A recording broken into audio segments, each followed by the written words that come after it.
Good morning. Good morning to you. We are on. Live. We're live. Scott, thank you for getting us fired up this morning.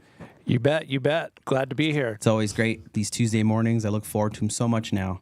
And then we're having an edition this Thursday, right, Clint? We are. You're doing another live episode on Thursday? Yeah, Thursday morning with Supervisor Dr. Sylvia Lee. Okay, wonderful. Looking forward to that. I think we're also going to be releasing an episode that we pre-recorded with Councilwoman Roxanne Ziegler.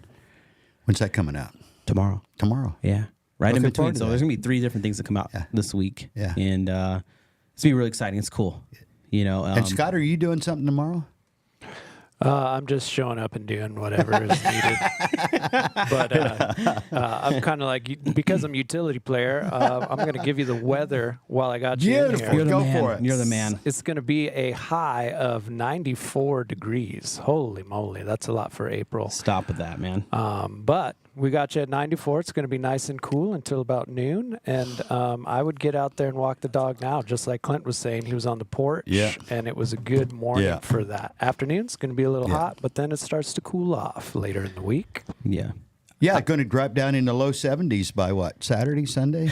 Yeah, I feel bad. My brother was going to have a pool birthday party this weekend, and it's been 90-something, and then, boom, 70. I'm like, you can't do much. Hopefully it's heated, but other than that, I was outside this morning, too, but It was beautiful. 6 o'clock. we're draining the pool out, and Jason from Grossbusters is going to go and get rid of the gross and bust it. He's going to spray it down, acid wash it, and all that stuff. So I saw him Sunday, invited him on the show. He's yeah, going to cruise by here some Thursday. that's awesome. Yeah. Hey, you wrote a really cool article, and it went out yesterday afternoon regarding local restaurants and the appetite people have for some local food. And you know, it's been a hot topic for a little while. I've seen a lot of people talking about it on social media. I've heard people talking about it in person. I had some conversations with some other restaurant owners here in the area about it and kind of why it won't work and why it's just not the right time. And you really highlighted everything. But there was one thing that was really cool that you brought into that was the conversation we had about Gilbert, right? You and I and Tammy, we went up there a couple weeks ago and we spent some time doing a project, but we noticed that there were local restaurants and stuff established inside of the main part of like the main square of Gilbert. And we got to poking around and asking some people some questions. And then I went back up there again a couple weeks later and spent some time down there, went to like a local market and stuff like that, ate at a couple more restaurants. And it was pretty clear that like, hey, we should probably look into this and see what's going on here. Why can't we do this here? What's it take and all that? But we also talked to some investors as well, and they kind of gave us the rundown as why it wouldn't work right now. It doesn't pencil out. Yeah, explain Darryl, that. What do you mean by that? Full disclosure, David came to me, Saturday and said, hey, let's dig into this. Yeah. And so I spent the weekend thinking about it and used 30-plus years of being an entrepreneur / small business owner and really did a deep dive into it. It's a complicated matter. There's no easy solution to this. It takes a leadership. Your leadership of your community has to buy into it. It takes a development. There's a lot of development issues, although that can be local leadership can influence that. You know, there is no like carbon copy of how development works. Right. You know, and Marana, I did shout out Marana in this because I do believe Marana tries to streamline it a lot more than other municipalities. I've dealt with a lot of agencies over the years. Marana does a pretty good job of streamlining it, but there's more than that. You've got to hold your developers accountable, insist on stuff, especially when you're like we are in Arizona. Everybody wants to move to Arizona, it seems like, whether it's Gilbert or I actually read last night Greenlee County is the most desired location to move in That makes Arizona. sense. That's where it's a little cooler, right? Yeah, a little cooler. Pima County was number 2, and Maricopa County was number 3, which those make sense. Like you say, Greenlee's a more open, more rural, cooler. They actually have wintertime. Pima County, the weather's perfect here. There's not as much growth here. We're 1 million, but compared to Phoenix is a zoo sometimes. I was up there last week. It's hard to get around in Phoenix. But back to what we're talking about here, you have to have a buy-in from the community as well. Yeah. And we talk local. We are local Marana. Everybody, it's a great buzzword, catchphrase. Mm-hmm. But yet we're all guilty, myself included, of grabbing the convenience of the corporate store on the end because they're on every corner. You know, they can whip you in, whip you out. Yeah. And so there's those factors. But having said all that, if we can just hold leadership accountable, mm-hmm. hold the developers accountable, and then hold ourselves as citizens accountable, yeah, it can be done. And Gilbert's a great example of that. We talked to developers recently, some that we really know, like, trust, respect. Yeah. It just doesn't pencil out from a business standpoint. Right. So, and the area we're talking about in particular, too, to clarify, is the northern end of Marana, Gladden Farms, northwest area. Down here, in where we're at in that Ina Orange Grove corridor, there's plenty of activity going on for businesses to get the customers necessary to survive, if not do pretty well. Right. But up there, that's the area we're talking about. We're talking about where your the new Farms, growth is, where there's new stuff, where the new buildings are. Mom and pop can't build a new business like McDonald's can. I mean, that's just not even realistic. Yeah, you're a couple mil in before you can even open the door. That's not going to happen. Yeah, and what you said, we're talking about restaurants, mm-hmm. and that seems to be what everybody's talking about. We need local flavor, but this extends far beyond just restaurants. To me, it's any small local business continues to add to the local flavor of And we want to be a destination, mm-hmm. as opposed to just a bedroom community that supports Tucson, or at least I do. Right. And I think most people in this community, especially the leadership, want to be that. Mm-hmm. They realize what they have here, and they're wanting to. But it's going to take, first off, it's going to take a plan. And we've seen some plans thrown out there and some ideas thrown around, not to disparage anyone, but that's just not going to work. Right. You know why?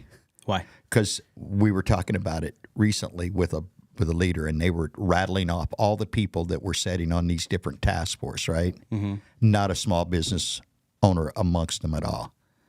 It'd be like me going to the medical school down at the university and inserting myself into their program. Right. I mean, it's you.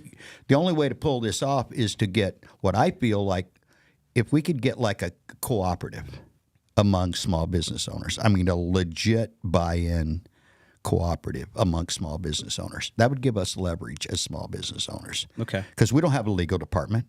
Uh-huh. We don't have a resource department. We don't have any of those where the large corporations, that's part of their operating procedures. They've got all those people. They've got construction departments. They got building departments. They got people to handle all your codes and legal requirements. I mean, think about it. If you're opening this, I don't care what it is. You're opening a one man or one woman show in anywhere, Marana. We'll say Marana, but it could be anywhere. You know how many legal hurdles that you have to cross before you can even open your door? County, state, local, federal. Mm-hmm. Most of these people have no experience especially when they start. Right. To where we don't even know where to call. I know at one point there was Marana was doing a follow up on everybody's business license in the town of Marana. Right. And a good friend of mine, a mutual friend of ours, was doing this. And he came to me one day and he goes, Clint, I'm finding out a lot of people don't have their licenses. And I'm like, does that surprise you? And he goes, yeah, actually it does. And some of it have been in business for decades. Wow. There's annexations taking place. And he goes, I think some of this is our fault. And I said, it's all your fault. That means you're not engaged in your community at all. The first thing someone should do is some sort of welcome wagon committee. Hey, how can we help you? Yeah. Not that you were picking winners. I'm not suggesting that at all. Yeah. But if you're a business operating inside a community, mm-hmm. shouldn't the community do what they can to support you to be successful. Yeah. Starting with the the citizens of that community. And so it's kind of frustrating for me as a business owner. I hear local, but there's really no grassroots level to help local. Yeah. Other than a T-shirt and a slogan. Right. I hope I'm not stepping on too many people's toes because that's not my intent. Yeah. And that was never my intent when we put together the article. It was like to create some talking points of how we could solve it. Well, if you're not part of any of the, or you or another business owner is not part of any of these, what would you say? Would you say it was like a task force or something? Task force, like, yeah. Well, if we're not, Yeah. I mean, how else are you supposed to provide any insider influence on it? Exactly. So, it's not to slight anybody, just No, like you said. It's absolutely just not. like why, when you go up to Gilbert and Queen Creek and stuff like that, you go, why is that working here? Because it just seems like a very similar community. Now there is a denser population, which is something we're finding is a key thing. Yeah. But you highlighted some really cool stuff in here. These were my personal favorites after reading the article was the offer municipal incentives. Mm-hmm. Okay. That's leadership. Yeah. Programs allowing grants, tax credits, below market rent spaces, and other incentives counteract the exorbitant costs of starting up locally. Economic development funds are a worthy investment. Go ahead. So Go ahead. Because here, let me jump in. To me, that's an easy thing to look yeah, into. absolutely. Let me jump in. If this happens on a regular basis, it makes the news. If a corporation, and they provide a huge tax base, by the way, these large box stores provide a huge tax base to our community. Yes. But there are tax incentives, and when we're trying to attract someone to our community, there's heavy tax incentives. Mm-hmm. Well, I think we should create those same sort of incentives for small business owners, because at the end of the day, and this is not restaurants, this is just straight across the board. Right. Roughly half, just a little less than half of all economic impact in the United States is small business. They create all the new jobs, basically. They come up with all the ideas. Corporations then reappropriate them. Yeah. Right? They Yeah. steal the good ideas. Mm-hmm. And that's just all spare and love and war. But you've got to incentivize the local businesses, because that to me is the backbone of our communities. It's the backbone of our country. It's the fuel. I mean, half the people in America. There's 32 million small businesses in the United States. Right. And not all of them are successful. Not all of them are going to be successful. But there's going to be 32. They keep growing. Mm-hmm. As a matter of fact, we've added 2 million small businesses in the last 4 years in the United States. Wow. COVID helped create that, and to me that's a good thing. Yeah. Not the COVID, but the new businesses. Here's why. We deal with it on a regular basis. You deal with it. I deal with it as individuals and business operators. If you got a problem with a major corporation, how do you solve that? You just don't. Mm-hmm. You're almost at the mercy. I won't name any names, but you're at the mercy. 14 phone calls. You're talking to people in other countries that maybe don't have full understanding of the English language, but if you have a problem with me as a small operator or you as a small operator, I know who to talk to. Right. I can go over to Phil's place and knock on his front door and say, "Hey, Phil, I need help here." Yeah. I reference Phil because he's waiting in the on deck circle over there. The other thing you highlighted in here, which I think here in where we're at, they're doing a good job of this, and it's rallying resident support. Mm-hmm. I think with what Discover Marana is doing is they're starting to really start rally people up and people that are visiting. So I think if you can piggyback off of what they're doing and how it's starting to move, I think there's really, really, really a good chance for us to rally the support of the residents through Discover Marana. Part of this, and again, in the article, I was complimentary of the town of Marana, the leadership, how we're doing it. I think they do a really good job. I think they could, like all of us, probably do a better job. But I think the motivation is correct. I think most people are on target with But here's the problem. Again, back to these task force we're putting together.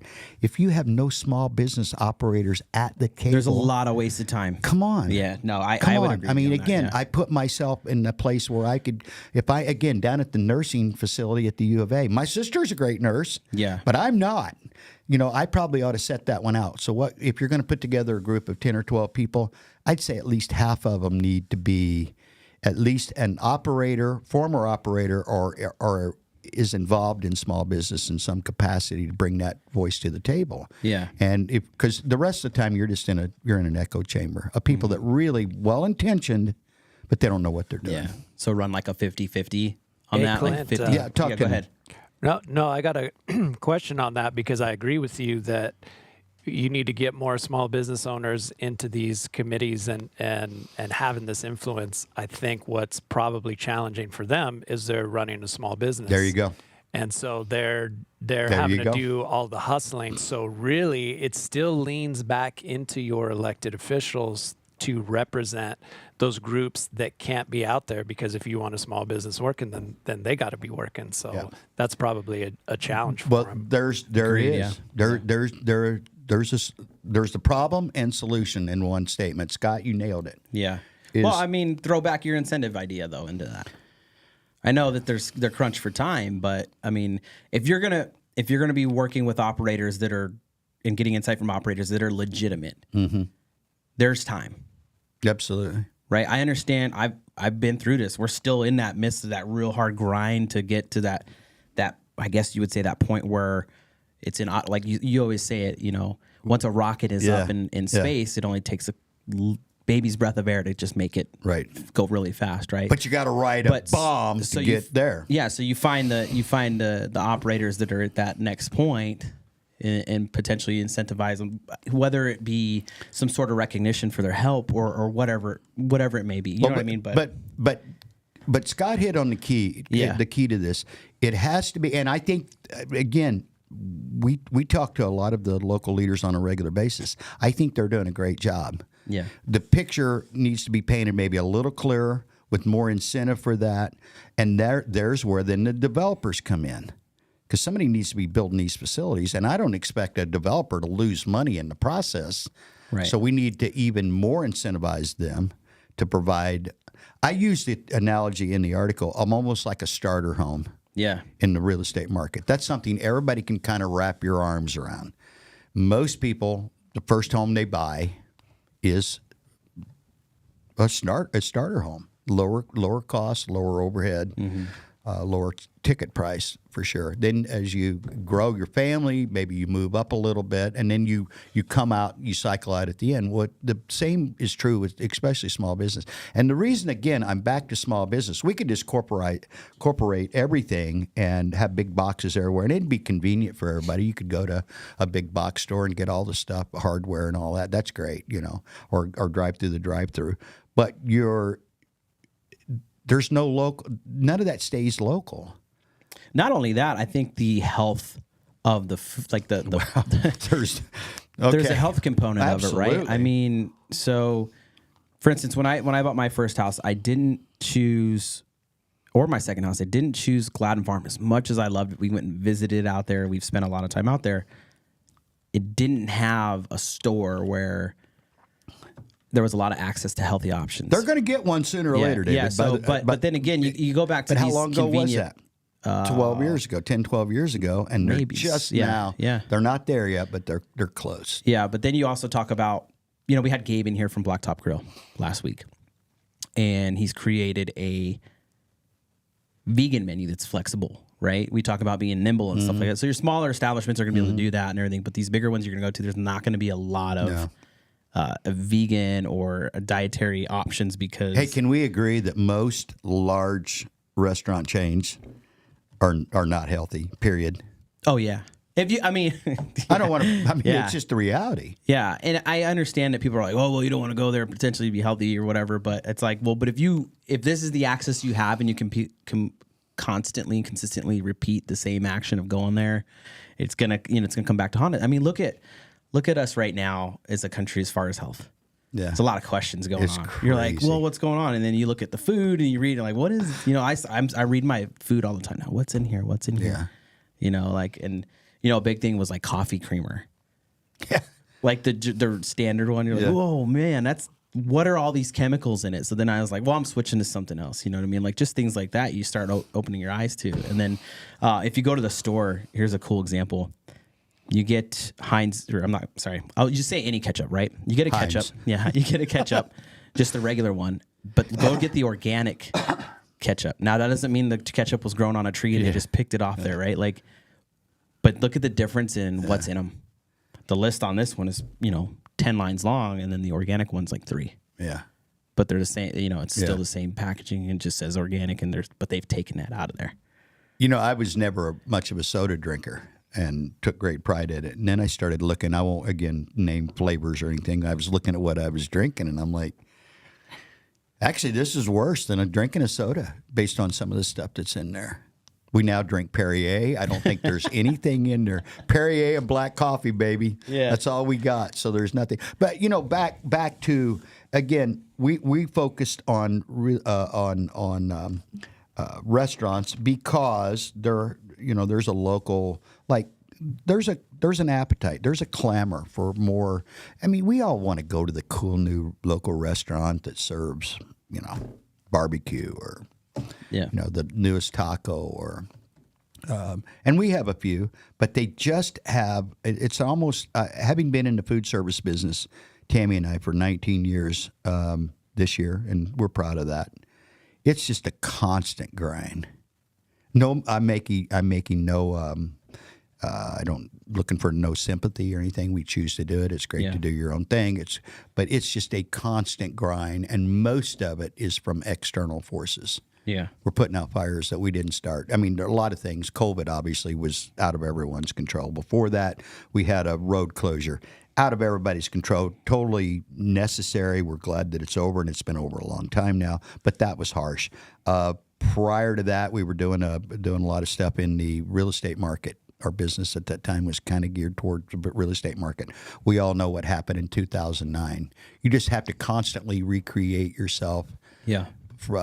Whereas if you're the hamburger slingers, you just keep slinging them out, knowing that you couldn't. Right now, there's a dozen of them within a mile of us right now. Yeah. And if you go right now, they're going to be lined up. And I'm guilty. You'll see me driving through there on occasion because it's quick, it's easy. It's $40 for 2 people anymore to get a burger and fries. I had to run an errand for us yesterday, and on my way downtown, I stopped at the Jack in the Box, and I was like, that was a $15 lunch for just a number one. I mean, is that where we're at? Like, yeah, man, it is. It is. I remember Gabe was here, and I was like, "Yeah, you go to McDonald's, you're spending $15 if you get your drink." A person. Yeah, I can feed the whole family for $15 not that long ago. I'm going to say one thing about. I'll say McDonald's, that they can handle the heat. I remember when the first McDonald's came to Mount Vernon, Illinois, in about 1974. It was the first McDonald's in my hometown, and. The burgers they were selling then are not the burgers they're selling now, because there was no way that they could have transitioned everybody that was eating their mama's hamburgers to that if they'd have served this. So this is a, 50-year process that they have just, I don't even recognize what a McDonald's is anymore. I mean, there's a truck show up out back, and it's got just this great big thing, and they run a hose in there, and it's, here's your hamburger, here's your fries, here's your drink, here's your cardboard box. They all come out of the same tube. I mean, they can handle it. They're selling billions, but yeah. But you know what? How do you compete with that? Yeah. Even if the prices aren't in line, it's no longer the cheaper meal. They no longer have the dollar meal, I don't think. Yeah. The dollar menu. How do you compete with the convenience and the fact that, again, there's a dozen fast food restaurants within walking distance of where we are right now? Right. Because the little guy, for the most part, stuck in the corner somewhere back over there, because that's all mom and pop can afford. And what I guess to kind of summarize what we're talking about, what I would love to see in Marana is what they have in Gilbert. Let's just have an area of town. Corporate can be mixed in. Yeah. But Gilbert, You can't tell corporate from mom and pop. Yeah. Fair enough? Yeah. Everybody looks the same, which means we need good leadership to recognize we have a legit problem. This is a problem because the more corporate we become, the less control we have over our own local destiny. That's just the reality. Yeah. And every nickel that's made above the taxes and the payroll of any box store in any community doesn't stay in that community at all. Whereas the small operators like we are, all of it stays in the community. We live here, we buy houses here, we raise our children here, we educate our children here. Yeah. So every nickel that I've made, Tammy and I've made, every nickel that you've made since you joined this team, Scott, it stays in the community. Every penny that we make, whereas again the big box stores, I'm telling you that money is just leaving the community. They might, throw some turf on a field or something, but at the end of the day, take us to break. Let's go for it. We got Coach Stu coming up next. Coach Philip Steward on deck.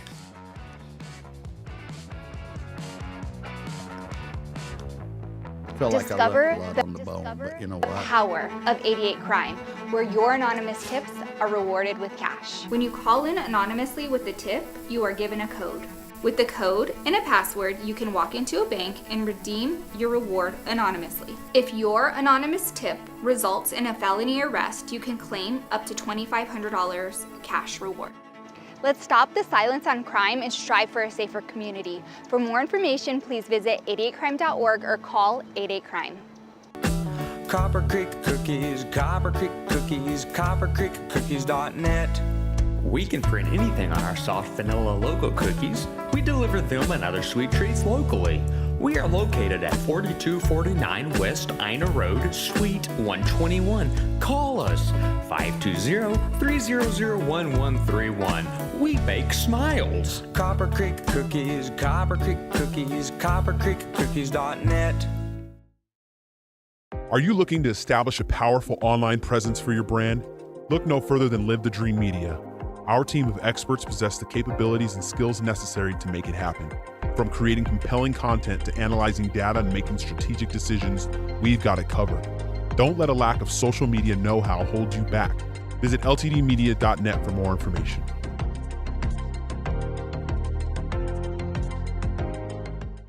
Hi, I'm Alan Murdoch. For the past 20 years, I've been buying, fixing, and selling properties right here in Southern Arizona. And I want to buy your property. Whether it's a house, apartment, commercial building, or vacant land, regardless of the condition or the situation, I want to talk to you. When you sell to me, I pay cash and it's hassle-free. No repairs, no closing costs, and no commissions. If you have a property you don't want to deal with and you want a quick solution, call, text, or visit selltalon.com. Again, that's selltalon.com. Coach Steward back in the studio. And we're back. Yeah. Oh, yeah. man, I'm excited to be here. Yeah. I'm going to just start off by saying that that schedule coming up is pretty Pretty stacked, man. like This is the I'm updated excited. one on the website? Yeah. I'm gonna Okay. get back just a little bit. All right. Except for one of the games got changed. We had 4 home games, now we have 5. Which game got changed? The Mountain View game, it's not at Mountain View, it'll be at Marana. Oh, that's good because last year it was there. Yeah, so they just switched it back over. That's the only one that changed. Yeah. And then I think that this year we're going to make it, this the Battle of the Boot, and we're going to make it our homecoming. Oh, So it's gonna be big time. Yeah, that's it's gonna be big crazy. time. Yeah, I can't wait. It's going to be exciting. You're trying to start the rivalry even harder, huh? You know back in the day they used to play each other, and then I heard it was crazy. I didn't hear stories from all some different types of violence occurred, and they were like, the district's like, yeah, we're done with that. Yeah. But I'm glad we're able to bring it back. You Yeah. know, it's exciting for the community. It brings a lot of people out, whether we have it at Marana or Mountain View. So what I've seen the last few years, it's been a good time every game. Whether it's, like I said, at Mountain View or Marana, people come out just to see it. Yeah. And, you know, some people was a part of it. They played. Yeah. And some people just been a fan of it since it's been going on. So it's been good to see it every year. So I'm glad we're able to get it back Yeah. home this year. Yeah, how you feel about this offseason? I'm feeling pretty good, actually. Yeah? We start spring ball Monday. Okay. So I'm really excited about that. We got a lot of young guys that I've seen grown this offseason, you know what I'm saying? So with running track and doing the different sports, it's it's excited to see them get out there. So I can't wait to see them get out on the grass. Yeah, you got something, Clint?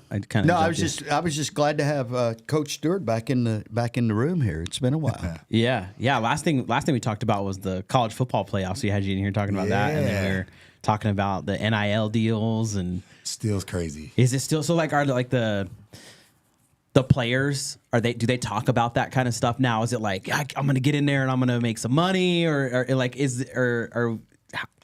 where's the focus on the education? I guess I would say. Are you guys working hard at that? Some of them are, and now the NIL starting to come to the high school level. No, it's coming. Like I think it's coming this year actually.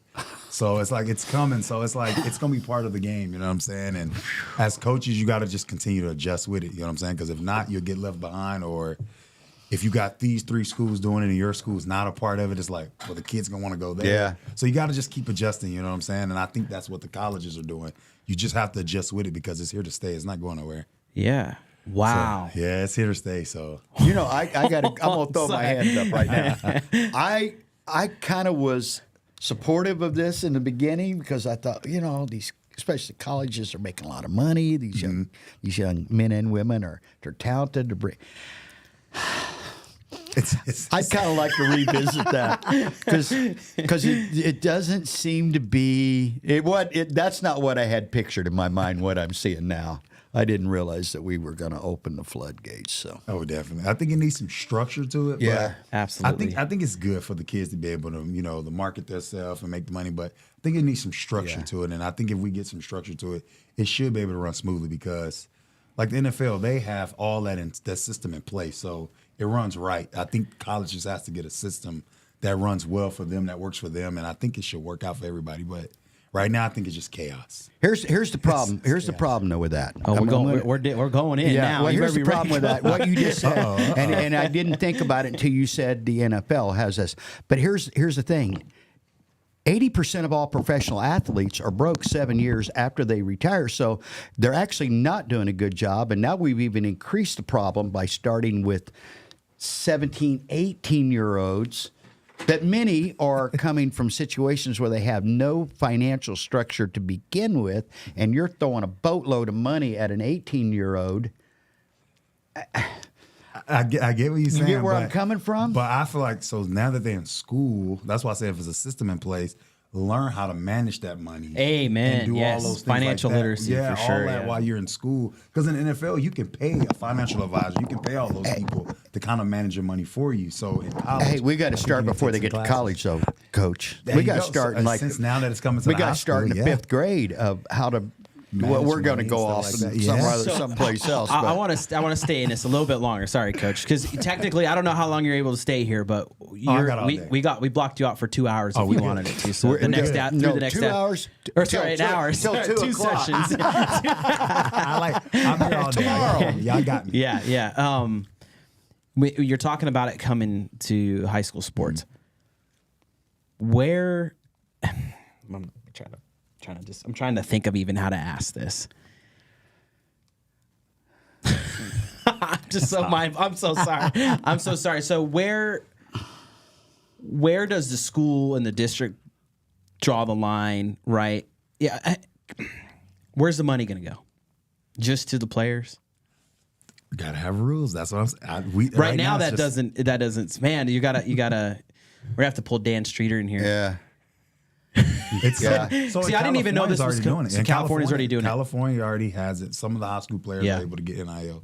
I think it's coming to Arizona. What this kind of money summer. are we talking about with these high schoolers? So I think it's a lot. It's a lot of rules in place. You know Yeah. what I'm saying? So I think if I'm a kid that's getting an NIL deal, I can't mention Marana. Right. I can't say I can't have Marana gear. Right. On. I think something like that in colleges too, where they can't even mention their university. Yeah. Yeah. It's just that guy goes to the university, so Yeah. it's kind of tied too. But he can't have like the gear on. Yeah. Because there's a lot of violations to it too. So it's very, very like. I think they're trying to bring some structure to it to the high school, but like I said, I think it needs to. Some people need to sit down and kind of really go over it and make sure that the kid won't lose his eligibility, Right. because that's part of it. If he does mention the high school or anything, he can lose his year of eligibility playing. So it's it's a lot Okay. into it. So Boy, and that's a lot of responsibility it again is to a put lot. on those Can you- shoulder of a kids Can you remember how we 16, were? 17. I wasn't even thinking about like I wasn't thinking about getting paid. I played for fun. Yeah. I love playing this game, and when they said they'll pay me to play, I'll definitely do that because I play all these years I've had played for free. Oh, I'm definitely going. Here's where I get scared with this. Okay, and I'm gonna admit that I'm scared on this because I did a little coaching, and there were parents just in that environment, right? Just in that competitive environment that felt their student athlete should be getting more attention, more possessions, more chances to score. Stop it. Right. Couldn't now, be. Now we're gonna be unleashing this beast because these parents of these players are gonna go, Daddy's getting a new boat, right? Like, I hate to say it, but and stuff like that, and it's gonna come down to the game. Right, and like in possessions and stuff. So like, I look at you, coach, and I'm like, it takes away from the game. Yeah. Hey, if you need to talk to somebody, just give me a call. I know it's gonna be crazy, but it's you and all the other coaches. So it's crazy. I did not know you were gonna walk in here today and tell us that it was coming into high school. I'm totally oblivious. Yeah, it's coming, and if you're not ready to adjust with it, you're gonna get left behind. And I can say that even with I think girls flag football, it's becoming a big thing. And I just think you got to get on it because if not, I think our school last year, we started it. Mountain View has it. And then we was the only schools down here in Southern Arizona that had it. And it's like now it's blowing up. And it's like, whoa, I think we need it. Other schools are starting to, we need it. And it's like, it's becoming a thing. Well, I love the concept, but why does everything have to be centered around money? I know it is. It's the root of all evil. The root of all evil. No, let's get it straight. The love of money is the root of all evil. Let's make sure we get that straight. I like that. Yeah. The genie's out of the bottle, though, Coach. Okay, so we're not putting that sucker back in for a while until yeah. Yeah, I'm going to put myself down as I was wrong to think that way. It's coming, man. I just think if we can get a handle of it, like teaching the kids how to to manage their money, teaching them how to use the social media and stuff like that, I think it can be a good thing because everybody's not going to make it to the NFL. That's right. You can start your business. You'll be financially stable to do a lot of different things. Right.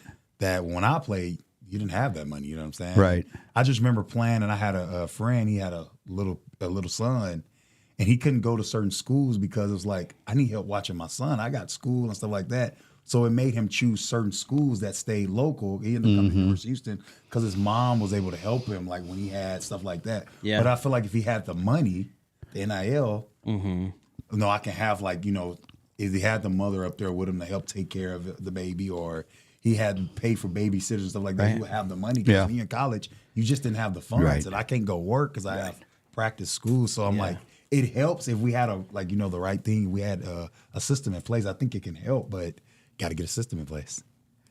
Yeah, I think it's just coming too fast right now. Yeah. Back with these, especially the huge universities that are billion-dollar industries, and kids are getting educations for the most part. They graduate. I don't know what the percentages are across the board, but they're pretty good. So I don't have a problem with kids being compensated because they're earning these organizations millions, if not billions of dollars. So, but it just seems the inequity of a lot of it. Like we mentioned before, the star athlete's going to get a million. It's probably way more than that. Driving a BMW to school, man. And his line. In the case of like football players, they're all getting a couple of bucks and they're driving a couple of meters. Maybe. I don't think that they're even going to get anything. I think it's just going to be your star, your studs, well, right? In time, they'll be everybody will get a little bit of something. I think it depends on how you promote yourself. So, like your quarterback, he's making a lot of the plays, so he probably going to get the bulk of the money. But I'm the left tackle. I protect for him. For him to be able to do that. So I feel like I should get a fair share. Well, maybe he'll gift him a Rolex or something. They'll start writing their own contracts. Some players that'll do that. You have some players that'll do that. You get 35 blocks a game, okay? If you don't give up a sack, dude, dinner's on me. Hey, and we say all this in fun. We're just messing with this. Well, and this starts early. I'm not going to call. Well, I'm going to no, I'm not going to call him out. A good buddy of mine, I was with him last week. He's got a 2-year-old grandson. Just turned 2, by the way. Already talking about how smooth the swing is. The steps are right. He's got it. And you know what? NIL. And I actually said something to him. I'm like, get him in one of them preschools that offers NIL, and let's make some money, dude. This starts early. Yeah. Basically, in the cradle with a lot of people. Yes. I understand that. And I understand the money part of it. But it's still, I don't want to go off, but it just seems to me like. But NIL can also be something even like so small. Like, so say if I have a company and then you come, you take a picture. So say if I'm selling like couches and you come take a picture next to a couch, I give you $50 to post it on your social media. That's basically NIL right there. Right. Okay. See what I'm saying? So it can either be something that small that's considered NIL. Yeah. But like if you as this player, you can't have anything that's representing your school that you're Right. at, because that can now hurt you at your school. Now you ineligible to play. But I am giving you $50 for posters every so many weeks. So you making this $50 every so many weeks in high school, but I can't even play my senior year. Yeah. So you see what I'm saying? Yeah. So that's why I say if we have the rules and structure in place, it could be beneficial for the kids. You know what I'm saying? I don't think they need all that money. Yeah. 'Cause I ask the kids all the time, they want to go work. I'm like, what do you need to buy? Yeah. Oh, Coach, I just want to have the money in my pocket. Well, you know, hey, and you know with what? it, There man. are some children, and I'm sure you deal with it, that maybe they're less fortunate than some of their other, peers and classmates. And to balance that out a little bit, or help, kids that are hungry, or maybe don't have the wardrobe that would, so. I have no problem. We all worked. We all had a job when we were kids, so we worked. Well, if you're over there and you're on the basketball program, the football program, and you're good, I have no problem compensating that kid. Maybe he doesn't have to work a part-time job now, or she, to compensate to maybe get some of the basics in life. So I don't. I'm not painting money as a bad thing at all. As a matter of fact, it's a good thing.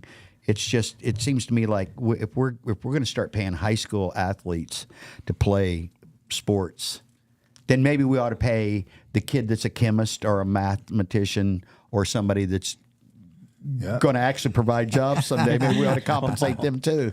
Wait a minute. I wonder if that's a thing, though. I wonder if that's a thing. What if they can get Yeah, maybe we compensated? just don't know. Maybe we just don't know. Just they bring them in on some projects or something. I don't know. Yeah, we're looking for a few interns. Yeah, I got a question, guys. Yeah, Talk to us, Scott. So, especially from a coaching standpoint, I felt like I noticed this with U of A hoops this year is because the NIL deals and the individual is starting to become bigger than the team. It's got to be hard to coach a team mentality when people seem more focused on how they're growing their Instagram presence and what they're doing in Vegas, as an example, rather than actually preparing to win the Vegas basketball tournament. And if that's happening in college, and now you got high school kids, I'd imagine from a coaching standpoint, that's you want to still have control over turning these kids into good young adults and teaching the values of that sports has always taught. So how do you intend on maintaining that balance? Because that would be challenging. I think it would be challenging, but I always look at it how you approach the situation. You know what I'm saying? So if I understand that it's coming, and I keep saying you have to be able to be ready to adjust, and I know it's coming. So I'm gonna have a system in place. Like, look, that's okay for you to be able to promote your brand, but this is how we're gonna do it, and this is gonna always be the standard. And if that's not something you want to do, maybe this is not the school for you, because you have to teach the team concept of it. You have to teach them how to beat places on time and how to separate. Hey, that's off the field. You can do that on your time, but during my time, we have to be at practice on time. We have to, utilize the entire team. You know what I'm saying? So it's all about how you approach it. But if you just in there saying, no, we're not doing it, you can't be a part of it, now you're going to lose the players. And I don't feel like you should be able to do that to him, because like Clint was just saying, some of those kids, it'll help them get out of financial burden that they're at home. So it does help. You know what I'm saying? So it's all about how you approach it. And I throw my approach, I'm like, it's coming. I played the sport. I understand how beneficial it can be. I don't want to take that from somebody. Like, this could be life-changing for you. And I don't want to be that guy that takes that from you. You know what I'm saying? Yeah. So I'm going to have rules in place like, hey, you are able to do that. Right. But these are the rules you got to follow, or you can lose your ineligibility.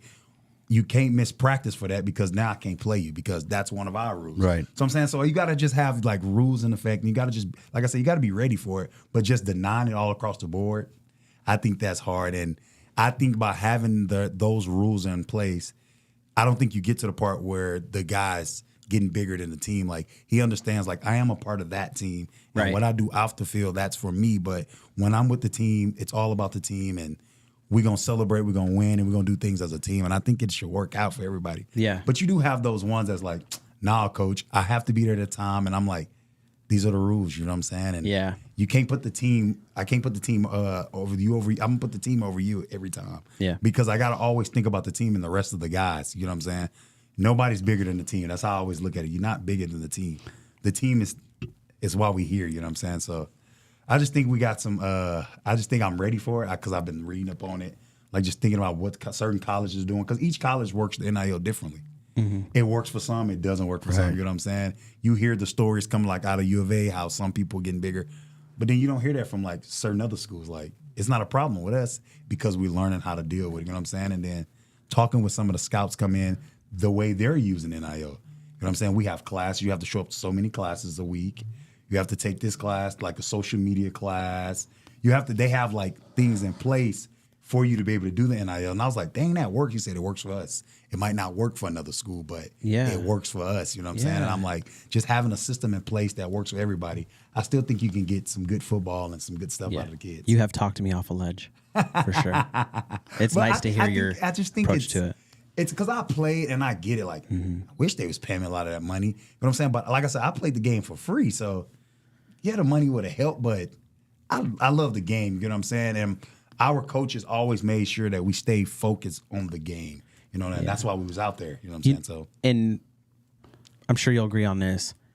The life lessons the game teaches you, I think is you can't even put a value on that. It's just so. You can't put a number on it. It's just so valuable. Mm-hmm. I mean, it teaches you determination, and I mean those games. You know those games where everything just feels like it's going wrong. Right? Yeah. Like you know what I mean? Definitely. Oh, definitely. Balls just flying out of everybody's hands. Like, it's what's just going on with y'all today? Yeah, those games, right?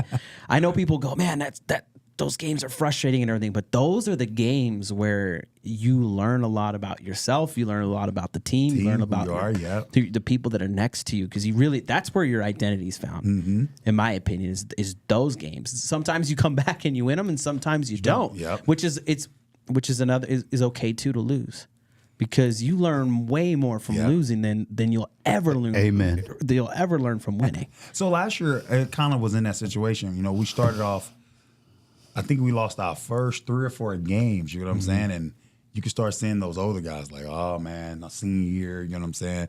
Like, some of them wanted to quit, you know what I'm saying? We ended up having a few of them quit, but a lot of them stayed together, you know what I'm saying? Yeah. Like, man, we've been doing this for three years. This is our 4th year doing this. And some of them stayed, and the season ended up turning around, you know what I'm saying? Because they stayed committed to it and stuff like that.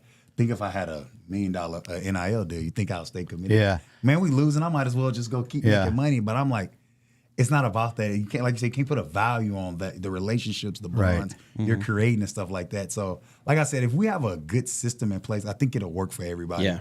You know what I'm saying? And then just keeping them level-headed. You know, kind of back to what Scott referenced a couple of minutes ago, and I think we're all old school when it comes to this. It's about the team. Yeah. Team's always first. If I can get mine, especially on the social media stuff and on the side, knock yourself out. I don't care if you're 12 or as long as the parents, right? Mm-hmm. And I think that's the biggest problem I see with the whole thing is now you've got the haves and the have-nots in the same group. You have it across life, but to start that process in high school, because you already have the have and nots to begin with. Some have talent, some don't, or some have more. Some have maybe a more influential background, and some don't. So they're already there. To now insert money into that, if somehow, in my Pollyanna old school way of looking, if we could take all that money and just like divide it up kind of equally amongst the team, because we're all playing for the same common goal. We want to win a state championship in the case high school. Yeah. So and you know what? I think you're addressing that. And knowing you as a human being, you keep going back to the system. Teach them taxes This is how right the away. system works. Tax it on the team, man. I mean, hey, we got to distribute it in different shapes and ways to do this. Here in my head, here's how I'd love to run a high school or any school. So we're going to take, and it's all we're all basing this all on athletes, okay? And you've got your athletes that perform on the field. Then we got our medical staff. We're training people to be, sports doctors, for lack of a better word. We got the accounting people taking care of the money. We got our video crew taking. We're a team. We're all working together. There's 100 kids in this age group, and they're all supporting the athletic program, right? And we're teaching math using all the formulas and the yards per carry and all this stuff, right? That's how I want to see, and I think that's kind of the program you're building, right? Because I see a lot of your live stuff comes, I think, from student athlete or students at your school. I don't get to a lot of games, but I'll get to more this year. But I watch them on Friday night. And I think that some of your athletes are doing, or your students, right? A lot of the student athletes, some of the student body, they're interviewing the kids. Yeah, that's so cool. I love that. Just learning about that stuff in the media space, because the media space it's growing at a rapid pace. So being able to learn at an early age, I think it's good for some. Being able to speak, articulate your thoughts, and being able to ask kids questions. Because I know a lot of my kids are like, "Oh, coach, I don't want to do that. I don't want to speak to them." I'm like, dude, just breathe. Yeah. Like I said, it ain't too many questions they can Fear's ask a you. liar. You know what I'm saying? Like, they're going to ask you about the game, how you played. I said, think about the questions that they might ask you, you know what I'm saying? And just think, how did you play? Tell me how you played. Like, I played good. Yeah, now elaborate a little bit on that. You know what I'm saying? Like, I said, how'd that feel while you were doing that? Yeah, like, hey, you caught the game-winning touchdown. How did that feel? Yeah.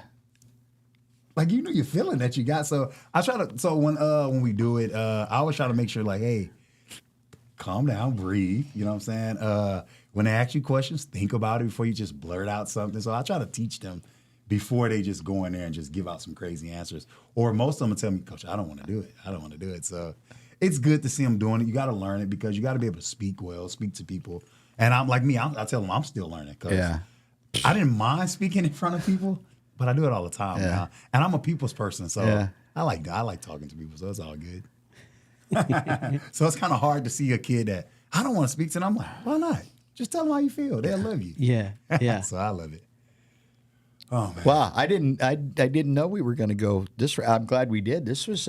You still on the ledge over there? No, I'm good. I'm good. So You know what? I just want the best for the kids. Yeah. And at the end of the day, and if a about. kid excels at something, he or she, and they're great, they should be. I have no problem compensating so them. if it was me doing it, I think everybody should get like a base salary, whatever that is. Yeah. And if you go out and like your parents, like say we're in high school, all the kids are getting a base salary. It could be $10 a week, whatever it is. We all getting the $10 a week. You know what I'm saying? Right. And if you and your parents go out and kind of promote you a little bit more, that's for you. That should be fine. It shouldn't bother nobody. But my thing is, when you come back to the team, it's still all about us now. You know what I'm saying? And that's what I'm saying. Like, if we had a system in place, like, hey, coach, he needs me there on Tuesdays and Wednesdays to film a commercial. Well, I need you at practice. You know what I'm saying? I feel like you need to conversate with them, like saying, hey, I have to be at practice, between these times. Is there another time? Because it's still about the team. And I need you there for us to practice so we can win on Fridays. You know what I'm saying? When you start putting the other stuff in front of the team, that's where you start to lose. See, that's where we're old school again. We believe in team with no I. And that's the biggest problem I see with this is now you got team with a big I in the middle of it, and that's... But I think that should be like that in college. If you gave all of them a base salary, we all y'all got an NIL. This is what all y'all making. And he went out there, he had a great game, and EG's wanted to sponsor him. That's for him. That's a good job. Absolutely. He had a good game. You know what I'm saying? Absolutely. I don't think that I shouldn't tell you, no, you can't do that because the other team's not getting it. That's not fair. Well, and if you weren't an athlete, let's just say you're a typical college student and EG's wanted you to sponsor, would we feel bad about it? Not. So I'm saying, Well, yay, way to go, dude. Like, you got I get EG's free on Wednesday. Come on. Absolutely. I like that. Is the base thing you're talking about? That's just every school, right? Like, that's everybody just just the get standard.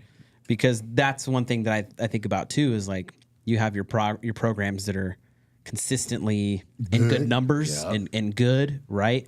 And if the NIL comes into that, like are we creating a baseline where it's the same for every school, like at the starting point, and then everything else that comes in has to be done by, just by notoriety of the players and the athletes at that point, right? Like, because if that doesn't exist, how are schools in Southern Arizona supposed to keep up, right? Got to think, yeah. Yeah. So like, if there isn't like a standardized base pay for everybody, then you know what's going to happen? The schools that are already like D- schools, they're done. Yeah, and you know what? All the kids gonna leave. Exactly. And that back to what kind of we're talking about local business. That's when you lose that, you've lost it all. Now, where are the kids going to go to school? Now, all of them going to have to drive 30 minutes or catch a bus. I mean, we got to stop. I mean, that's where the problem is right there. That's a bigger problem than just. So I know there's back on the ledge. Now there's a bunch of really old school guys, and all they're talking about is, well, isn't an education enough? Well, and that's a valid question. Hey, they can pay for education beyond high school with some of the NIL stuff, even if they don't want to play, right? They save their money. I'm with you 100%. But again, some of these schools are expensive. Like I was speaking with a few of my seniors. And they're getting into school, and it's like, Coach, the dorm room's like, I got to get a job, dude. I was like, yeah. There are high schools in this community right now. Private schools in this community cost $30,000 a year to go to school. Not high school and grade school. $30,000. Yeah. Of course, if your kid can't read or write, do math, $30,000 is kind of a bargain if they can learn some of those skills, right? Yeah. Oh man. Yeah. Yeah. Hey, let's go to break, and then we'll come back and we'll jump into the season and we'll talk some hometown football, some Marana football. Yes, sir.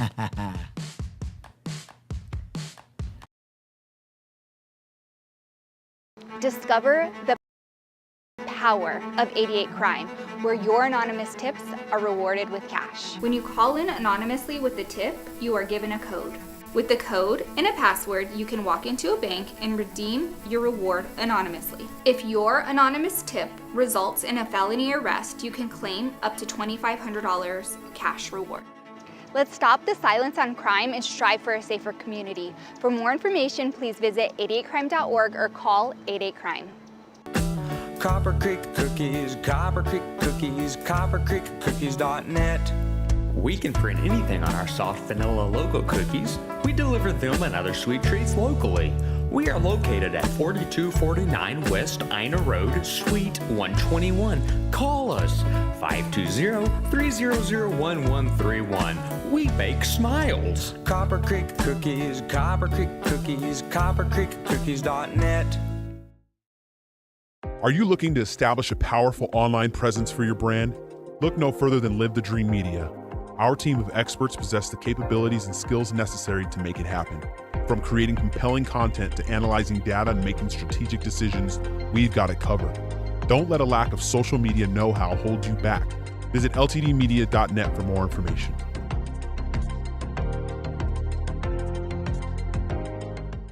Hi, I'm Alan Murdoch. For the past 20 years, I've been buying, fixing, and selling properties right here in Southern Arizona. And I want to buy your property. Whether it's a house, apartment, commercial building, or vacant land, regardless of the condition or the situation, I want to talk to you. When you sell to me, I pay cash and it's hassle-free. No repairs, no closing costs, and no commissions. If you have a property you don't want to deal with and you want a quick solution, call, text, or visit selltalon.com. Again, that's selltalon.com.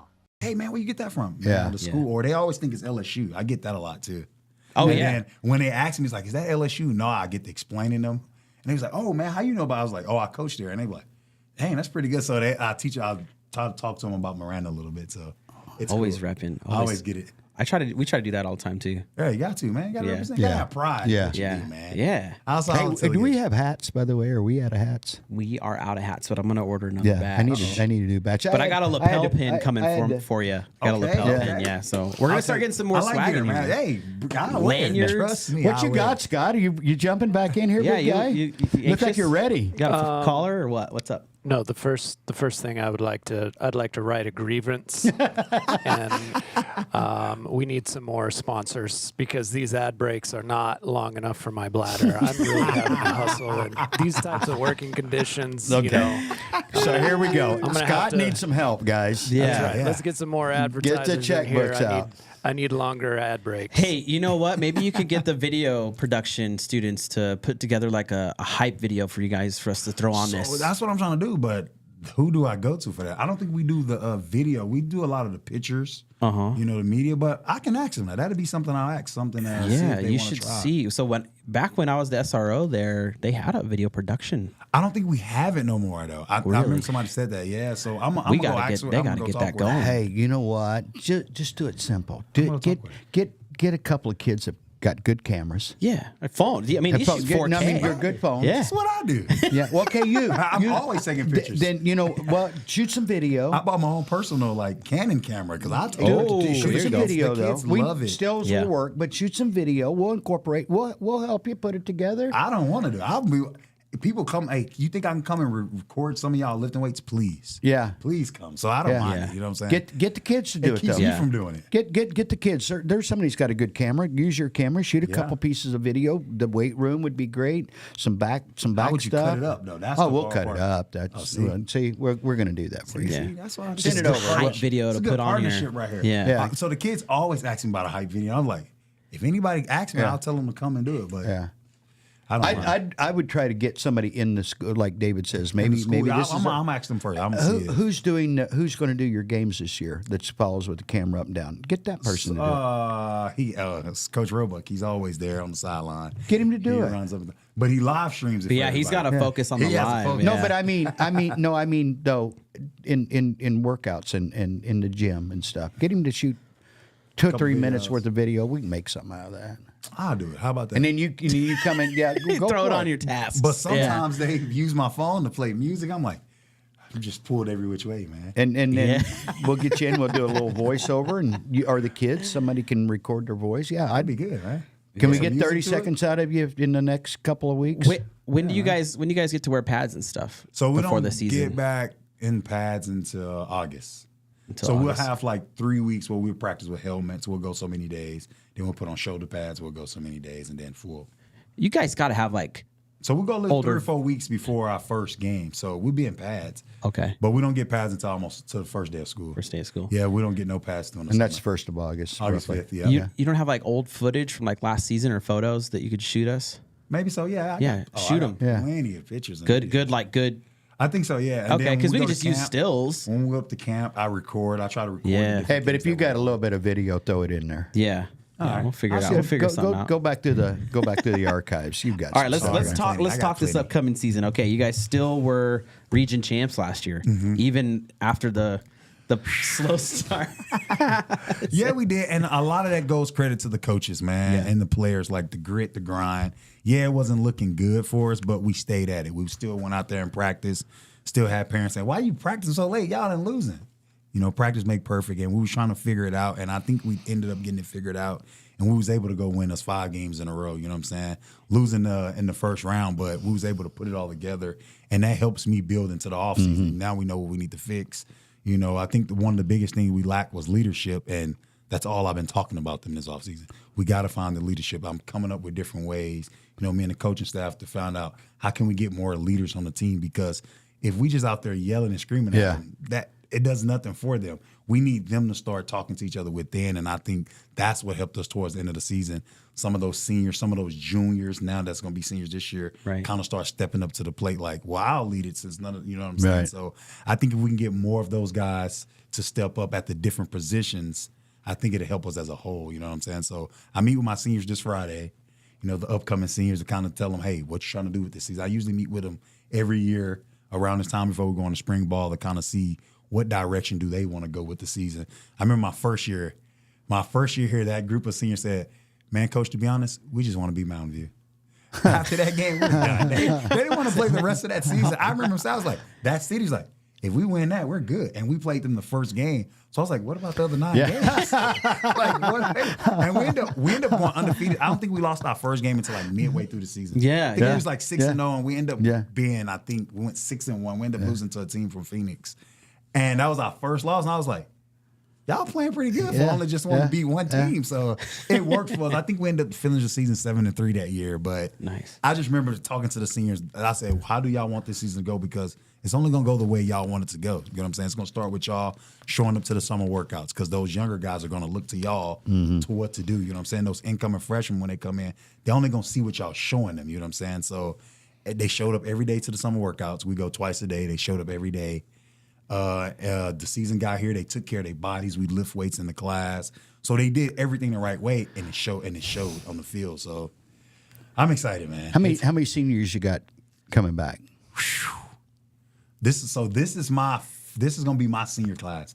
I had them when they was babies. When they first came in, I was their first high school coach. So this season gonna be real good because I think we've been building them up to this point. You know what I'm saying? So they came in, all they know is work. You know what I'm saying?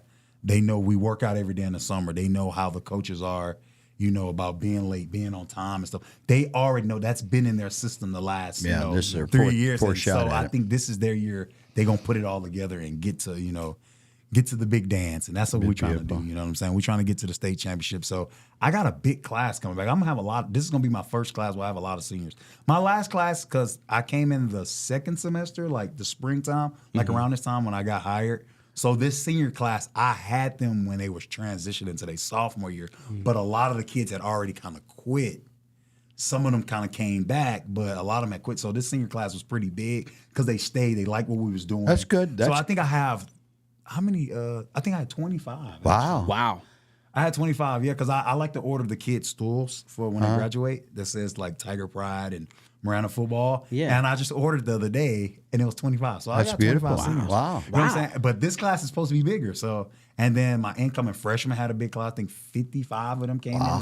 So the classes are getting bigger. So we are growing. So that tells me we are doing the right thing around here. And so does that mean you got maybe 75, probably about 175 I kids think in the last year program? we had like 160, give or take 160. But it's going to go up just a little bit. So, and I think each year it's been growing because the one thing I think is happening and being able to do this, it's getting the word out there of what we're doing over there, and it's making a lot of those kids in the area. Oh, I want to go to Marana. It's no point in me driving 40 minutes across town to go wait over there when I can go right here. It's a good school, good education, good football program. It has a lot of good things that we're offering, but I just think a lot of those kids and parents just didn't know about it. Yeah. So being able to do this to get the word out, like what we're selling and what we're doing over there, I think it's making a lot more kids want to come. So my freshman class is that big coming in. That tells me, dang, they all stay together. Yeah. And I believe that's how it works. If you keep those kids it does together. work that way. And I tell people all the time, I seen it at CDO. Even though I wasn't here when they was little, a lot of the parents, like, they've been playing with each other since they was little, and they all stayed together. Because I think they had a big senior class this year. They won state. As I said, because they've been playing with each other the last 10 years. They know each other. You know what I'm saying? And my scene, when I was in high school, it happened that same. We had been together so long. I think the first year we was together on varsity was our junior year.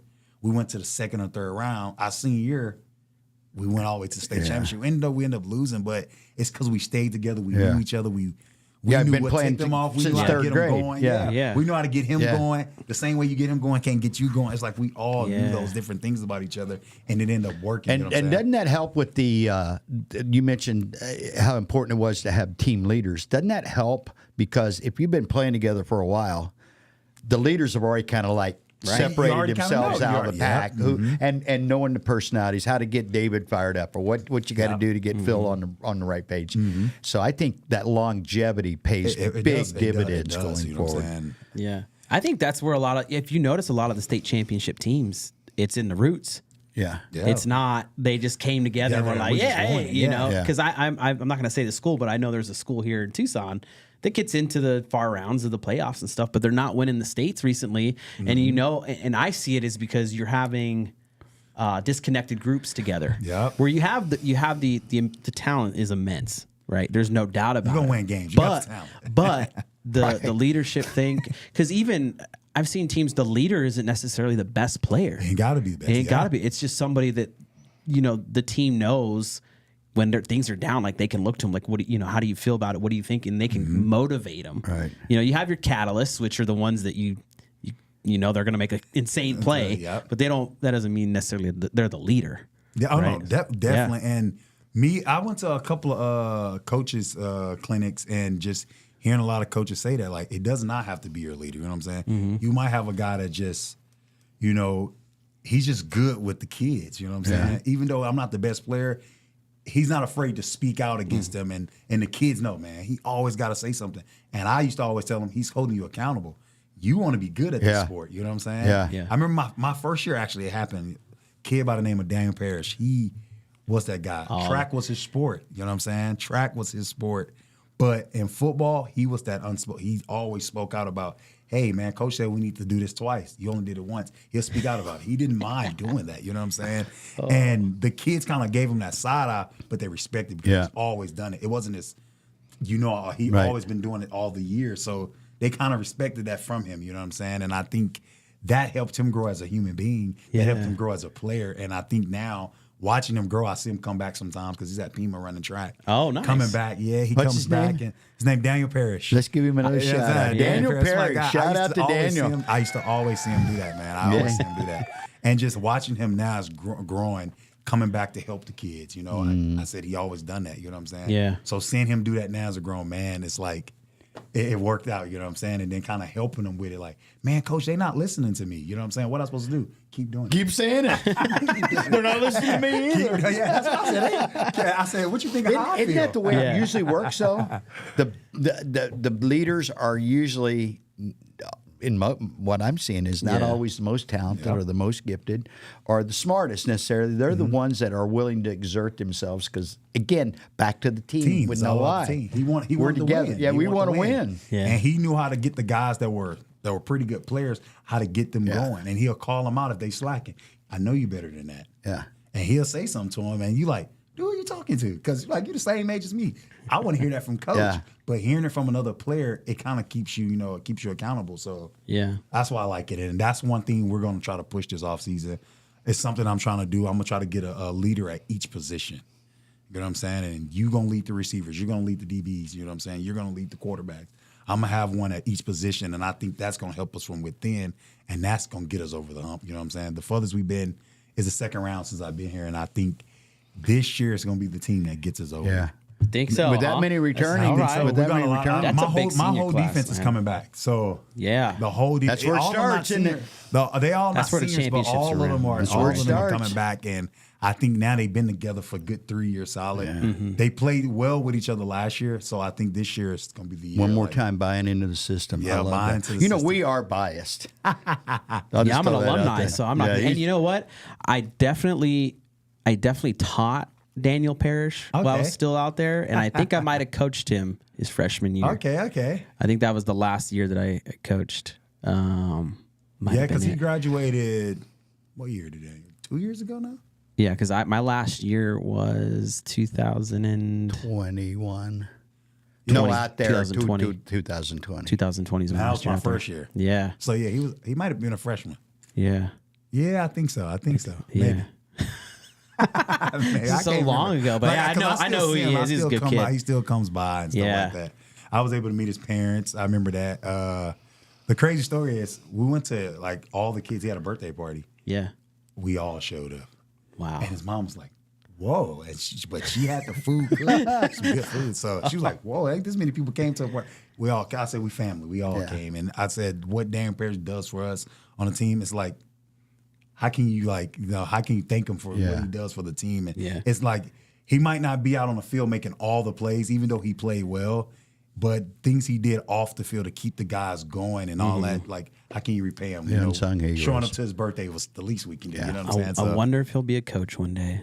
He's definitely going to be a coach. Or a business leader in the community. He's going to be something like that. Definitely going to be a coach, though. Yeah. So this year, so the field's good. Oh yeah, we good on the field. We good on the field. The field's good. It looks good. I walk on it every day. It's so. down. It's not going to fly away in a tornado again. We're not going to. Full disclosure, if you guys don't know, but Media Day, late August of last year, David's showing up. Yeah. Gets a I phone was call, excited. maybe don't come out. You got trapped, got a microburst, probably a tornado based That's on what what. I think it was. I was saying, I don't think that was a microburst. There's no way. No, I think it was a tornado. I saw pictures and You don't have busted out bus windows from. What was crazy was I literally had just left to go get my daughter to come back because I want the show. I was like, we're doing the media day today. We could never get back. It was so much. I was like, what's going on? I literally just left from over there. And it was like, oh, you haven't heard? I got all the videos. The lights were on. I'm like, and then Dave called me. He's like, hey, dude, I don't think we're having a media day. The lights are out. And I was like, it is? I was just there. I had just got the radio station in. I was like, I was literally just there. I got everybody set up in their places. I said, I'm going to run down the street to get my daughter. I'll be right back. yeah, Never made it back. never made it back. Never made it back. It was so much traffic. Yeah, it was a trying to get back. tornado. For all, It was I crazy. saw pictures. It was definitely. It was crazy. But the one thing I did learn throughout all that is a lot about our community. Just we got Talk the word about out that a that little we need bit. help. Just and to this day that sits like it just I always think about it that day because we just got the word out and like we have this group chat where I communicate with the parents and just getting that word out to the parents like, hey, this is what the guy told me we need. And he said we need about 3:00. And at 3:00, I think it was like well over 2,000 people out there. And I'm like, dang, I didn't know. I was like, I don't think I have 2,000 people in the that community. week's competition, Where right? the hell did people come? Yeah. So and then South Point, the school, they came. They coach. He lives in the community, so he gets it. Like, man, them kids not gonna be able to have a senior year and stuff like that. So he was able to get it out to his players. I didn't know how I got to all those people, to be honest with you, because I only told the 200 parents I had in my band app. So when I seen all those people, I was like, whoa, the world travels fast around here. And just seeing everybody wanted to come out and kind of help. And that was big for me because the community is going to take us a lot of places. And for them to come out to help us, I always try to tell the kids to think about that stuff when we out in the community, how they came and helped us. And our job is to give back. So when it's little things like I think the 9/11 day service day, we go out to Gladden Farms and do our service thing, trying to give back to the community because they willing to give back to us. And, if we give them a reason to follow us, they'll follow us, So that's why the community is great over there. They've been good to me. People ask me all the time, how is it over there? I was like, I think they like me because it's been great over there. So You know what? I love it. You know what, Phil? I've been here. He's been here his whole life. I've been here going on 22 years. Jeez. The community is unlike any I've ever been in, including where I grew up. Okay. This is home. I mean, and I feel like I'm a part of this community, and I feel that love in the community. That's why, kind of back to our previous thing, I think a lot of this thing works because we are community oriented. Mm-hmm. I really That's why believe I pushed, that. at the school we pushed the family. Yeah. I really think believe that. It's a big family, big happy family. And me coming from Houston, it wasn't like a small town. It was the big city. It's like it's people all over, you know what I'm saying? And so just coming here and being in that small community and being able to talk to the different families, going to the store, you get to see parents. Like I'm always talking to different people wherever I go, and it's like, this is pretty cool. I like it. So I like being in the community. Then now that my daughter's in the youth sports, I get to meet the other parents in the youth, you know what I'm saying? And it's just been beautiful, So I like it. I really enjoy it. Yeah, it's a good place to live. All right, That's why people are flying in here. Yeah. So opening game is at home? Yep, Get South Point, huh? Yep. This All year right. we get South August- Point at home. Yeah. August 30th, 7 p.m. Tiger August Stadium. 30th. Be there. It's gonna be a good show. And last year we didn't do what we wanted to do versus South Point, but I think this year we got a lot of kids. They got friends over there, so no, they be talking trash all summer. But they're excited this year. And like I said, this group of guys, we've been at it for a long time, and I think this is the year they put it all together. So they're excited about the game. I think it's gonna bring a lot of crowd because when we was over there last year, people couldn't even get in. There was so many people. So now that we have it at our place, I think it's going to be even better. More people. So I'm excited about What time should I show up? Like 5 to get in there? it. Yeah, maybe 5. You know what? I'm I'm thinking maybe a press pass or something Yeah, here. Yeah, Don't worry, I'll take come good out there with a care of y'all. camera for sure. I'll take good care of y'all. I'll come out. Hey, I'll come out there with a camera and shoot some video. I got special seating for you guys. Okay. Oh, great. That's awesome. You too, Scott, back there. You too. Save it. I'll be there August 30th. Put it on the calendar. Come out there. right now. Y'all like it, man. And we do a lot of unique things there at our stadium. You know, we got the fireworks, you know, when you score. You blocking the day off? I am. It's just a lot of good things that we do as a program there to try to, you know, make you, when you come to the game, you not just feel like you're coming to watch a football game. It's the whole atmosphere. Like, dang, it's a lot of people here. It's, you know, it reminds me of like back home in Texas. Like all the games were just super crowded. So like the last few years since we've been, you know, winning and doing our thing, the fans has been coming out and they just make the game just so much more fun. You know what I'm saying? Them yelling. Like when we had to come back 2 years ago versus Sunnyside, like nobody left the game early because we was getting blown out the whole game. And they all just stayed and they all witnessed the comeback. You know what I'm saying? So, like, just them standing there rocking with us the whole, like, all the way through it has just been That great. was awesome. And then us losing last year, just still seeing the fans on the road coming to our game because they knew we was eventually going to put it together and they just stayed. So that's why I said if we give the community something to follow, I think they'll follow us. Yeah. Like, we're doing it the right way and it's showing every week. So Football, high school football, even back when I played there back in, you know, the early 2000s, it's part of the energy of the community, right? Like it really dictates the morale of things, you know. And if you got these winning programs, and I noticed at Marana, there's a lot of programs winning. You know what I mean? It was, you know, back when I went there, unfortunately, my freshman year and stuff like that, we weren't good. Like it took till the senior year to get into playoffs and all that stuff. But other programs weren't doing well either. But now I see this like constant energy pump from all these programs, just winning and winning and winning. The girls' flag football,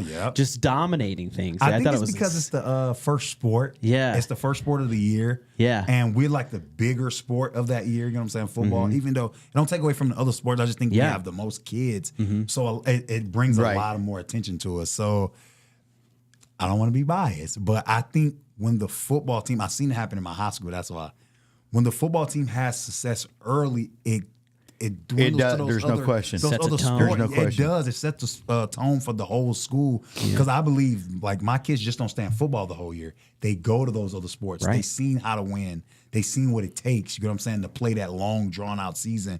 They're gonna take that into the next sport. You know what I'm saying? So now that sport then picked up because of those kids that learn how to, you know, continue to the end, the long, like I said, the long season, continue to fight, go through different injuries if they had injuries that year. You know what I'm saying? How to take care of their body to get through a long season. That now goes into the wrestling that's next, or the basketball. Right. Or the track. You know what I'm saying? I think it goes to all the other sports because of how we start. You know what I'm saying?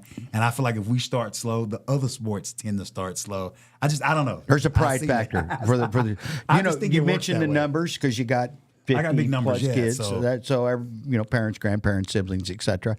And then the games, you're only playing 10, 12, 13 max, or a basketball team, you might get well in the 30s. Yeah, you get a lot of games, tournaments and all that. So there's more of a premium put on each football game. How many home games you playing? 5 and 5. You get 5 home, 5 away. That's awesome. Yeah. So so there's a bigger premium on each game as opposed to another sport. Yeah. Hey, how does the community help out the program outside of going to the games? Is there somewhere where they can donate or purchase banners for the business purchase banners? So we are starting to get out our banner information. Okay. So if you reach out to Marana Football Boosters, at gmail.com, they can get you kind of situated with that. But yes, we got the donation link on our websites, maranafootball.com, and also on all our social media platforms, Marana FB, football, Marana Football. So that's Twitter, Facebook, Instagram, all those things. The links is in the bio. You can always donate whenever you want, or you can reach out to me. You know, I'm always accepting donations for the team. I'm always looking for ways to help the boys, and I always told them, like, whatever y'all want, I'm gonna try to go get it for y'all. The only thing I ask, go to school, get your grades, show up to practice and practice hard. You know what I'm saying? I don't ask a lot from them. Just go to school, get your grades. And then we have practice hard, give me everything you got. The rest of that stuff will take care of itself. Like the coaches and I, the Booster Club, that's our job. We'll do that part for y'all. You know what I'm saying? Trying to get y'all because they want everything, to tell you the truth. But my job is to try to help them get everything they need because the other schools have it. That's what they always say. And I believe if the other schools have it, we should have it too. You know what I'm saying? Yeah. We all public schools. Why do they got something we don't? You know what I'm saying? I think like the kids, when they say that, I'm like, you're right. We should have those flickering lights. You're right about that. Yeah. So I always try to find ways, to try to help the boys, you know. And if they get to acting crazy, Coach, can we get fans in our helmet? Nah, look, we don't need stuff like that. We don't need stuff like that. Like, come on, dude. Like, that's part of Little Heat, man. You gotta learn from that. We can get the fans in our helmets for next year? No, we cannot get that. That's not happening. But but like me, I always think about the entire team. Like I know sometimes like my seniors, man, coach, just get us some senior stuff, and I do try to take care of them. But I never want to forget about the team. Right. You know what I'm saying? I always try to put that in perspective for them because we're gonna need one of those guys, one of those sophomores, one of those juniors, one of those freshmen. They're gonna help us win a lot of ball games. I can't just not think about them. You know what I'm saying? So anything that I'm doing, I know some people like, hey man, I give you varsity this, I give you varsity that. Well, what about my freshman JV? I got to take care of them too. I never want to ever forget about them. So when I do tell people how many kids you got, I got 160. All of them going to get taken care of. My managers, everybody's going to get taken care of. It's not just going to be the varsity team. And it is some perks that the varsity players get that the younger guys don't. You got to earn your stripes. Right. But for the most part, we all going to get it. We're one team, you know what I'm saying? And the one thing I always preach there is family. You know what I'm saying? It's when you're doing it for your family, man, it's just a different feeling over there. You know what I'm saying? So we do go win that state championship. That's going to resonate in the community for so long because we all did it together. Right. It wasn't just the football team. It was the parent that brung us the breakfast sandwiches in the morning. Right. It was the parents that volunteered to come help us serve the kids lunch before they game. We all played a part into this. You see what I'm saying? And that's the one thing I'm trying to push there because it's been helping us. You know what I'm saying? We're one big family. So, you know, we accept people in, we kick some people out, just how it works. Some people don't want to be part of it no more. And that's part of it, you know what I'm saying? But for the most part, I think a lot of kids want to be a part of it. You know, they see the fun we have and they see all the things that we're doing and kids are being successful. One of my biggest thing is I know we win games and we talk all this, but a lot of those seniors that I have are graduating high school. You know what I'm saying? Just looking around, it's a lot of kids that just don't graduate. And watching those kids being able to play football for 4 years and then graduate high school is big to me because I see how hard, with all the distractions in the world, it can get hard to graduate high school. You know what I'm saying? So much things come up. You know what I'm saying? Now I'm a kid living with my grandma now. I'm not living with my mom. I ain't thinking about school no more. Right. So being able to, you know, keep them in football, keep their head on straight, and then get them to walk across the stage, that's a big thing. That's like my team goal every year, to see all these seniors walk across that stage and go live life now. You know what I'm saying? Because high school is only so much of a part of your life, but some people don't ever complete it. You know what I'm saying?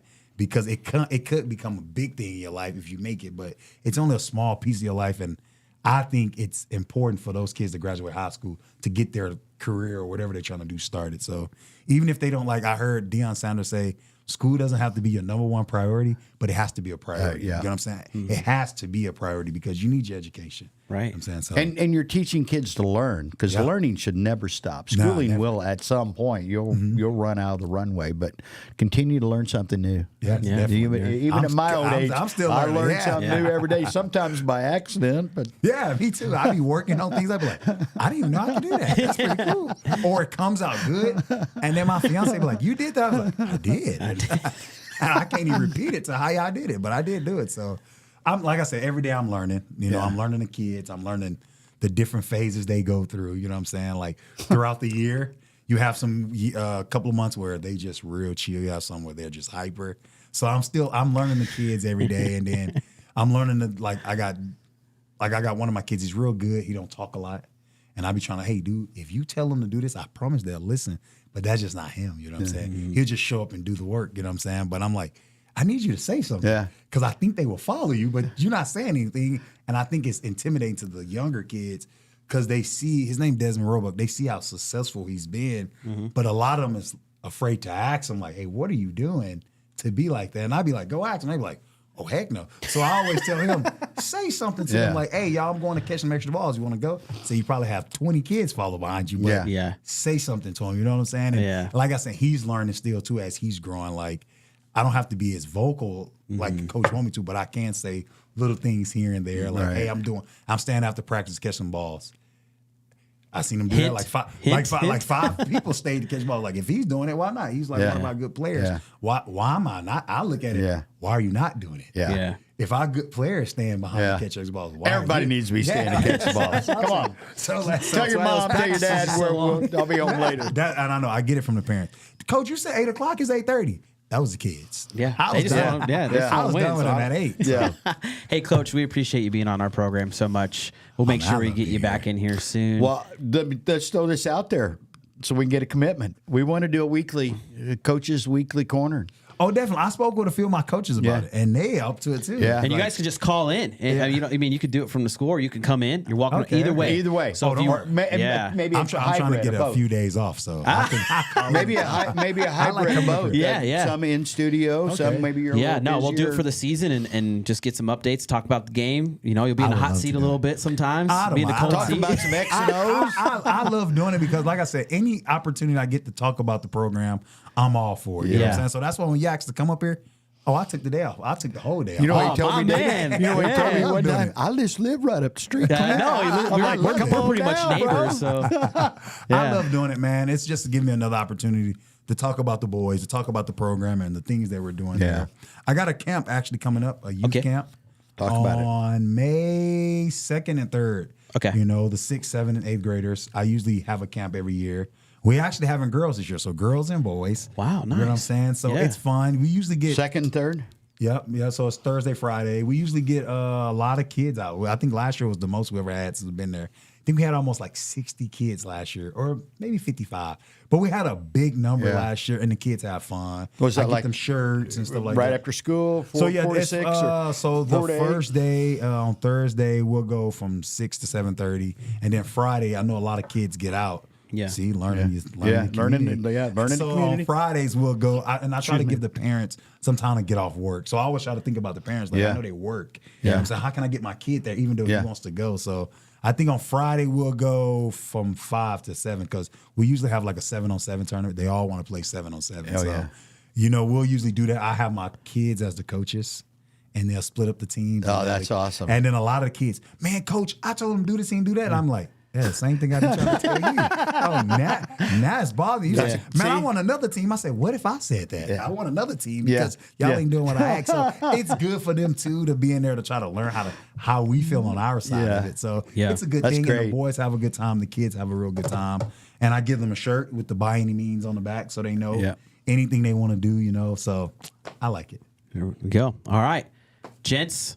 We're going to shut this thing down. We've hit 10 o'clock. We've been going for an hour and a half. And everybody watching and listening, we appreciate you so much. Make sure you show up August 30th at 7 p.m. to watch the Marana Tigers at home. Better take get there on the about South 6:30. Point Lancers, right? Is that what they are? I think so.